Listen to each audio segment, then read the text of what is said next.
حیران کن بات یہ ہے کہ ہم روزانہ حیرت کا شکار ہوتے ہیں، حیران ہو جاتے ہیں، اور اس سے بھی زیادہ حیران کن بات یہ ہے کہ روزانہ ہم بھول بھی جاتے ہیں کہ کل پرسوں، پچھلے ہفتے یا ابھی چند گھنٹے پہلے ہم کیوں حیران ہوئے تھے۔ حیران ہونا اچھی بات ہے، اور سیاست تو ویسے بھی حیران کر دینے والی چیز بن کر رہ گئی ہے۔ ہم 24 گھنٹے سیاست کرتے ہیں، یا سیاست کی باتیں کرتے ہیں، یا دوسروں کی سیاست پر حیران ہوتے ہیں، جبکہ دنیا ہماری سیاست پر حیران ہے۔ بلکہ ہمارے بعض دوست ممالک تو اب حیران ہونا بھی چھوڑ چکے ہیں، کیونکہ ہماری بعض زبردست قسم کی سیاسی جماعتوں نے اقتدار میں ہوتے ہوئے ان دوست ممالک کی حکومتوں کو پاکستان کے بارے میں کوئی پالیسی بناتے وقت اس بات کا خیال رکھنے کی تاکید کی تھی کہ اگر فلاں سیاسی جماعت کی حکومت پاکستان میں ہو اور اگر فلاں کی نہ ہو، ہماری ہو، تو پھر ایسے کیا جائے۔ دنیا حیران ہے کہ ہماری اکثر سیاسی جماعتوں نے ہمیشہ اولیت اپنے آپ کو دی ہے۔ ریاست پاکستان محض ان کا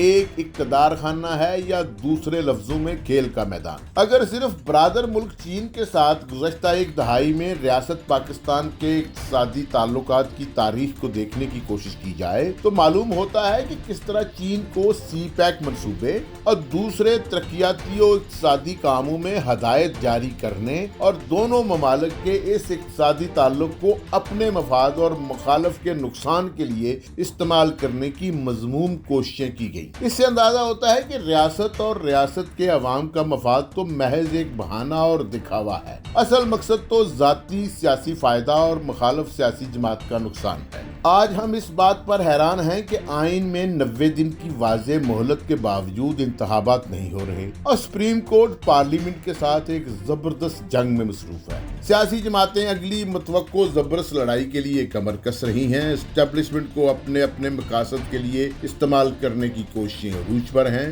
جو لوگ واضح طور پر آج آئین اور قانون کے مطابق صوبائی اسمبلیوں کے انتخابات کے مخالف ہیں، وہ پاکستان کے آئین کی گولڈن جوبلیاں بھی منا رہے ہیں، اور اپنے اپنے سیاسی بزرگوں کو خراج تحسین پیش کر رہے ہیں کہ انہوں نے انتھک محنت کے بعد 1973 میں ملک کا متفقہ آئین بنایا۔ یہ الگ بات ہے کہ اس آئین کو ان 50 برسوں میں کس کس نے کتنا پامال کیا ہے۔ اس کے بارے میں ہم ہر سال صرف 5 جولائی کو اکا دکا آوازیں سنتے ہیں اور بس۔ ساتھ ہی ہم اس بات پر فخر کرتے ہیں کہ ایک وزیر اعظم کو آئین کے مطابق عدم اعتماد کے ذریعے ہٹایا گیا تو اس نے پورے ملک کو یرغمال بنا لیا۔ پہلے اپنے اسپیکر کے ذریعے غیر قانونی طریقے سے عدم اعتماد کی تحریک کو ختم کرایا، اور پھر اگلے ہی گھنٹے صدر مملکت کے ذریعے قومی اسمبلی توڑ دی۔ واضح ہے یہ وہ اقدام ہے جس کو سپریم کورٹ تک غلط قرار دے کر اس اسمبلی کو بحال اور اسپیکر کے حکم کو غلط قرار دے چکی ہے، لیکن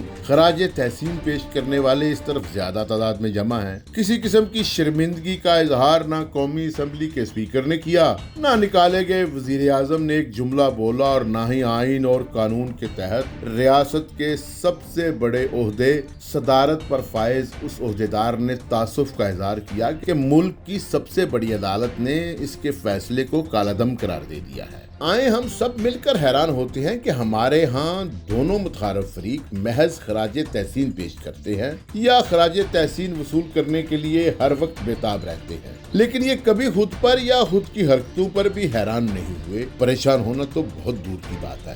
آئیے حیران اور پریشان تک نہ ہونے والے اپنے ملک میں طاقت اور اختیار کا اگلا دروازہ کھولتے ہیں۔ پاکستان شاید دنیا کا واحد ملک ہے جہاں قابل احترام عدالتوں کے معزز ترین جج نہ حیران ہوتے ہیں نہ پریشان ہوتے ہیں۔ ان کی یہ بھی بہت بڑی قربانی اور مہربانی ہے کہ کبھی کبھی یہ مان لیتے ہیں کہ ہم نے دباؤ کے تحت فلاں فیصلہ کیا۔ فلاں وزیر اعظم نے جب اس کے گھر پر کھانا کھا رہا تھا تو میری کھانے کی پلیٹ میں گوشت کی اچھی بوٹیاں ڈالی تھیں۔ ہم نے دباؤ کے تحت بھٹو کے خلاف فیصلہ کیا تھا۔ ہم نے اسٹیبلشمنٹ کے کہنے پر فلاں شخص کو سخت سزا سنائی تھی، وغیرہ وغیرہ۔ یا کبھی کبھی کسی طرح ٹریپ ہو کر یہ بتا دیتے ہیں کہ فلاں شخص کو جلا وطن کرنے یا اس کو نااہل کرنے کے لیے ہم نے کیا کچھ کیا۔